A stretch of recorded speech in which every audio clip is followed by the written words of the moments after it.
Instalação especial de cachimbo. Atividades classificado. Acesso restrito ao pessoal autorizado. Registros operacionais indisponíveis. Esse não é um trecho de ficção científica. Não é um roteiro de filme de espionagem. É a descrição oficial de uma instalação real, construída por ordem das Forças Armadas Brasileiras, no coração da floresta amazônica, com um único propósito que o governo nunca deveria ter admitido. No interior da Serra do Cachimbo, no sul do Pará, existe um túnel, 320 metros de profundidade, escavado à mão e com máquinas, durante anos, por militares que assinaram contratos de sigilo absoluto. Era para detonar uma bomba atômica. O Brasil nunca deveria ter chegado tão perto. A história oficial sempre foi de que o país abdicou da corrida nuclear por convicção democrática, por compromisso com a paz, por maturidade institucional. Mas há uma outra história, enterrada em documentos que ainda hoje permanecem parcialmente classificados pelo governo brasileiro.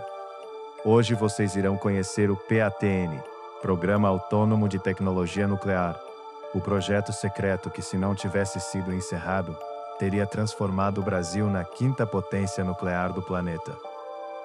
Era 1979.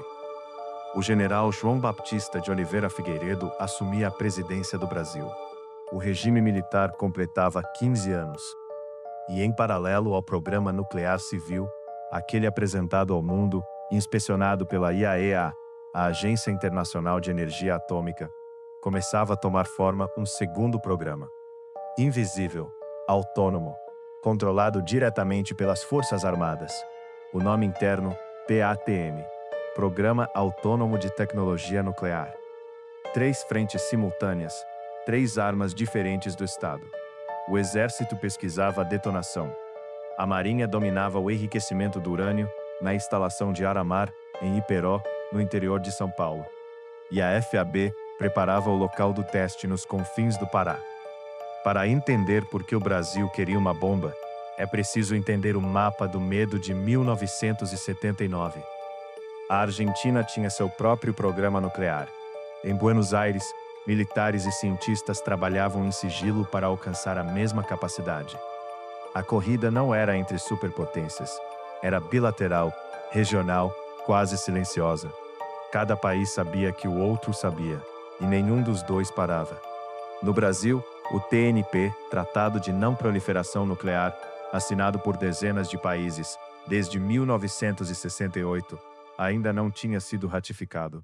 Os militares tinham recusado. A posição oficial era clara: o Brasil não abria mão do direito ao desenvolvimento tecnológico soberano. Tradução real: o Brasil se reservava o direito de construir a bomba. E estava construindo. A instalação da Serra do Cachimbo era operada pela FAB, a Força Aérea Brasileira, sob o codinome Campos de Provas Brigadeiro Veloso. Publicamente, era descrita como um campo de testes de armamento convencional. No subsolo, outro projeto avançava. O túnel de testes, 320 metros escavados em rocha, estava sendo preparado para receber um artefato que o governo brasileiro nunca admitiu ter chegado perto de construir. Os anos 1980 foram anos de avanços concretos. A Marinha Brasileira alcançou em 1987 algo que pouquíssimos países haviam conseguido: o domínio completo do ciclo do urânio por ultracentrifugação. A notícia foi anunciada com orgulho nacional, apresentada como conquista tecnológica civil. O que não foi dito: a mesma tecnologia é o caminho para produzir urânio enriquecido em grau militar. Em 1988, Brasil e Argentina firmaram um acordo de cooperação e uso pacífico da energia nuclear. O primeiro passo para uma transparência bilateral que nenhum dos dois países havia jamais praticado. Cientistas dos dois países visitaram as instalações um do outro. Pela primeira vez, alguém de fora viu o que estava sendo feito.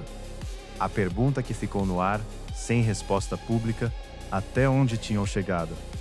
As estimativas dos analistas internacionais, compiladas depois pela CIA e pelo Congresso americano, eram convergentes. Em 1990, o Brasil estava a 2, talvez 4 anos de ter capacidade nuclear operacional. O túnel estava pronto. A bomba ainda não. Em setembro de 1990, Fernando Collor de Mello desceu ao Pará. Diante de câmeras de televisão, com jornalistas e representantes internacionais presentes, o presidente da República pegou uma pá e despejou concreto dentro do túnel da Serra do Cachimbo. O gesto era simbólico, político, calculado para audiências internas e externas. O Brasil, dizia o gesto, não queria mais a bomba. O que Collor não disse, e o que os documentos revelados depois confirmaram, é que o programa nunca chegou perto de uma detonação real. O Brasil havia construído a capacidade, havia escavado o túnel, havia enriquecido o urânio, mas a ordem de montar o artefato nunca foi dada. Ou se foi, não existe registro classificado que confirme. Em 2015, o governo brasileiro desclassificou parte do arquivo do PATN. Parte. Aproximadamente 40% dos documentos operacionais do programa permanecem classificados até hoje. Os pesquisadores que consultaram o material disponível descrevem lacunas inexplicáveis, reuniões sem ata, transferências de verbas sem destinatário identificado, relatórios técnicos com seções inteiras removidas. O que está nessas páginas, ninguém de fora sabe. Em 1994, o Brasil aderiu ao TNP, o Tratado de Não Proliferação Nuclear. Em 1998, a Constituição brasileira foi emendada para proibir explicitamente o desenvolvimento de armas nucleares em território nacional.